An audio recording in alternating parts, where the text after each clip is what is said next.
Pour the eggs into the bananas. Once it's cooked, you'll have a delightful little dessert perfect for pregnancy. Peel the bananas freshly dug from the ground and cut them like this. Crack 2 large eggs into a bowl. Mix them evenly with chopsticks. Then coat the bananas in the egg mixture. Next, coat them in a layer of breadcrumbs.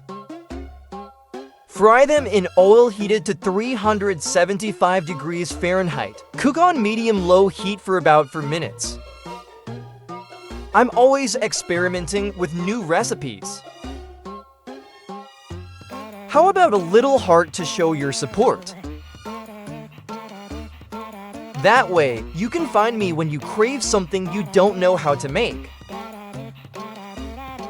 Fry until golden and crispy, then remove from the pan.